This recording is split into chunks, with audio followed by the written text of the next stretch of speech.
Friends, welcome to just English classes. कैसे हो आप सब? फ्रेंड्स, आज का हमारा वीडियो है जॉन कीट्स के बारे में। इससे पहले मैं एक वीडियो अपलोड कर चुकी हूँ, इसका फर्स्ट पार्ट, और आज सेकंड पार्ट है जॉन कीट्स का। तो अगर आपने नहीं देखा है तो आप प्लेलिस्ट में जा कर के चेक कर सकते हैं, वहाँ पे आपको सारी वीडियोस मिल जाएंगी। फ्रेंड्स, जॉन कीट्स हमारे बहुत ही फेमस पोएट रहे हैं, ठीक है, अर्ली 18th सेंचुरी के। और ऐसी ऐसी पोएम्स इन्होंने लिखी हैं कि जो बहुत ज़्यादा फेमस रही हैं, पसंद आई हैं लोगों को, और एग्ज़ाम पॉइंट ऑफ व्यू से यही इनके वर्क्स जो हैं बहुत ज़्यादा इम्पॉर्टेंट है। और मात्र 26 ईयर में इन्होंने इतना कुछ कर दिया था कि कोई पूरी ज़िंदगी भी बहुत लोग नहीं कर पाते हैं। तो चलिए आगे जानते हैं थोड़ा सा इनके बारे में। जो बेसिक चीज़ें हैं वो मैंने पहली वीडियो में मैं बता चुकी हूँ, और आगे का जो बचा हुआ है वो थोड़ा सा हम इस वीडियो में देख लेते हैं। चलिए स्टार्ट करते हैं friends. His friend Tavern died in his arms. Tavern नाम का इनका कोई फ्रेंड होगा, तो वो कहा जाता है कि वो इनकी आर्म्स में ही उन्होंने दम तोड़ा था, मर गया था वो। तो bright star is the last poem by Keats that is about Fanny Brawne. जो इनकी फैनी ब्राउनी, जो इनकी एक तरीके से अफेयर रहा है इनका उनके साथ। तो ब्राइट स्टार जो था इज़ द लास्ट पोएम है इनकी फैनी ब्राउनी के बारे में। Here lies on whose name was written in water.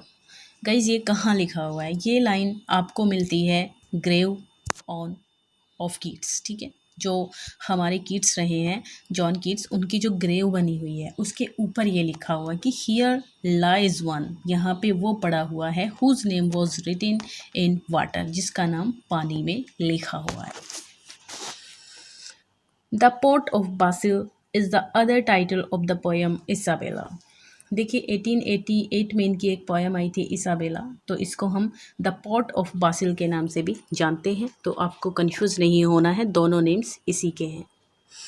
The Eve of Saint Agnes, ये 1819 में इनकी पोएम आई थी, is written in Spenserian stanza. तो ये स्पेंसरियन स्टेंजा में लिखी हुई है। और गाइस, मैंने आपको एक ट्रिक बताई थी पहली वीडियो में, ROS, R for rhyme royal, जिसमें 7 लाइन्स होती हैं, O for Ottawa Rima 8 lines होती हैं, और S से है स्पेंसरियन स्टेंजा, इसमें 9 लाइन्स होती हैं। तो ये आपको याद रखनी है ट्रिक।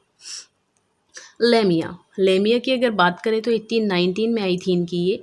तो present the story of a youth named, ठीक है। तो ये इस वर्क में क्या है, ये एक स्टोरी है, एक यूथ की स्टोरी है ये, जिसका named Lycius love for Lamia. Okay, Lycius उसका नाम है, लव फॉर लेमिया, और लेमिया से वो प्रेम करता है। तो इसी के बारे में ये स्टोरी है, Lamia.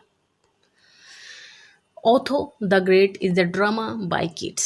Otho the Great drama है जो कीट्स ने लिखा है। ज़्यादातर इन्होंने पोएम्स लिखी हैं, लिरिक लिखी हैं, ऑर्ड्स लिखी हैं। ऑर्ड्स तो इनकी बहुत ज़्यादा ज़बरदस्त हैं, तो ज़्यादातर इन्होंने पोएम्स ही लिखी हैं। लेकिन ये इनका वर्क एकमात्र इनका एक ड्रामा है ये, Otho the Great. Their lips touch not but not bade adieu. ये कहाँ से ली गई है लाइन्स? तो ये ली गई है हमारी ऑट टू साइक से। Beauty that must die, and joy whose hand is ever at his lips bidding adieu। तो फ्रेंड्स देखिए, यहाँ पर भी adieu है, ठीक है, his lips bidding adieu। तो ये ली गई है ought to melancholy से, जबकि the lips touched not but not bid adieu, ये लिया गया है हमारा कहाँ से? ought to psych से। Next point, his mother and brother also died in the same year 1821। Guys, कहा जाता है कि 1821 में डेथ हो गई थी जॉन कीट्स की, तो इसी ईयर में इनकी मदर एंड इनके ब्रदर की भी डेथ हो गई थी। Thou was not born for डर्थ इमॉर्टल बर्ड और टू नाइटिंगेल। तो इमॉर्टल बर्ड किसको कहा गया है ना? Thou was not born to डर्थ, मतलब ये डर्थ के लिए पैदा नहीं हुई है, डेथ नहीं होगी इसकी कभी। तो ये इमॉर्टल बर्ड यहाँ पे नाइटिंगेल को बोला गया है, और ऑट टू नाइटिंगेल से ही ये लाइंस ली गई हैं। आगे बात करें तो Keats has written regular odes. इन्होंने ज़्यादातर रेगुलर ऑर्ड्स लिखी हैं। La Belle Dame sans Merci, a lady without mercy is a ballad. और ये एक लिरिक भी है गाइस। देखिए यहाँ पे ये एक पोएम है, ला बेलडेम सेंस मर्सी। इसको इसके दो नेम हैं, ठीक है, दोनों नेम इसी के हैं, और आ लेडी विदाउट मर्सी दोनों नेम एक ही पोएम के हैं, और ये बैलड है, ठीक है, और कहीं कहीं पे इसको लिरिक भी माना जाता है। The theme of La Belle Dame sans Merci is the fatal magical love luring man to his doom, ठीक है। तो थीम क्या है ला बैलेडम सेंस मर्सी की? इसमें जो है एक युवक जो है प्रेम में पड़ जाता है ना, और इसमें मैजिकल लव का यहाँ पे सीन होता है, क्योंकि सब चीज़ें रियल नहीं होती हैं, तो यही चीज़ें इसमें हैं। डू आई वेक और अस्लीप, ये लिया गया है और टू नाइटिंगेल से। डू आई वेक, मैं जागूं या फिर मैं सो जाऊं, okay. Keats has licence of pharmacist but never practised. देखिए हमने देखा था पिछली वीडियो में कि इन्होंने जो है फार्मासिस्ट की भी डिग्री ली हुई है, क्योंकि ये एक कॉलेज से इन्होंने बिलोंग करते हैं, ये मेडिकल कॉलेज से इन्होंने वहाँ पे स्टडी की है, तो वहाँ से इन्होंने फार्मासिस्ट की डिग्री ली है, बट इन्होंने कभी उसके ऊपर प्रैक्टिस नहीं की। एनीड वॉज ट्रांसलेटेड बाय कीट्स। अगर एनीड की हम बात करते हैं तो ये कीट्स के द्वारा इसको ट्रांसलेट किया गया था इंग्लिश में, okay.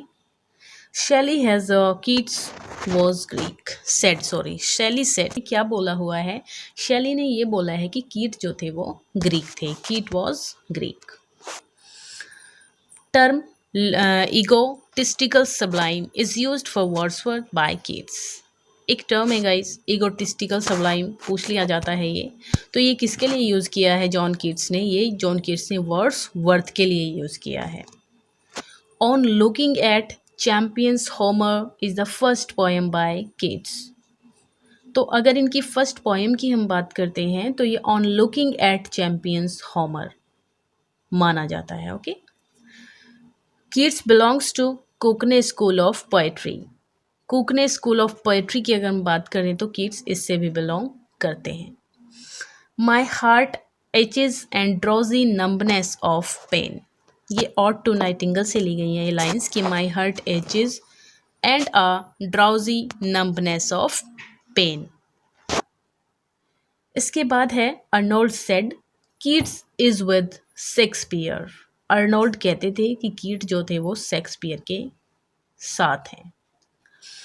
एंडीमियोन is written in rhyming couplet. Endymion की अगर हम बात करें तो इसको राइमिंग कपलेट में रिटन किया गया है।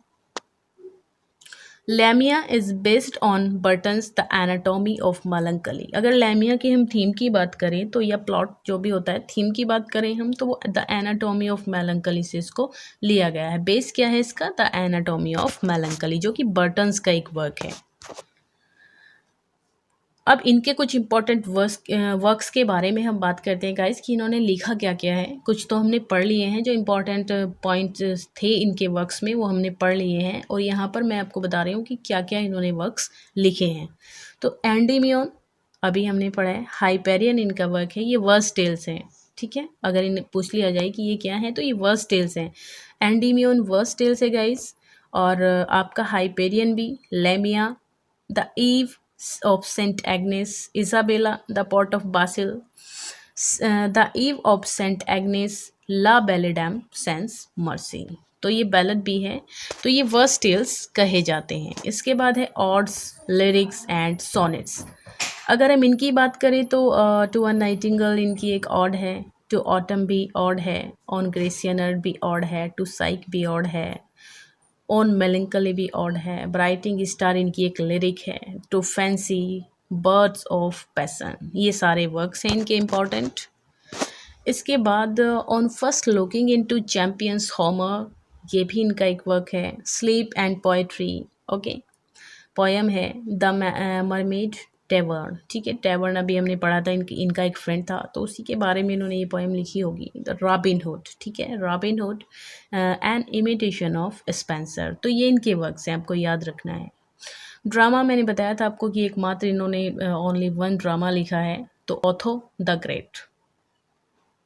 तो फ्रेंड्स ये थे हमारे आज के कुछ इंपॉर्टेंट फैक्ट्स जो हमने जॉन कीट्स के बारे में पढ़े हैं। अगर आपको मेरे वीडियोज़ अच्छी लगती हैं फ्रेंड्स तो प्लीज़ शेयर कीजिए ज़्यादा से ज़्यादा, ताकि सभी लोगों तक वीडियो पहुँचे और वो इनका फ़ायदा उठा सकें। और सब्सक्राइब कीजिए चैनल को अगर आपने अब तक नहीं किया है। Thank you so much guys.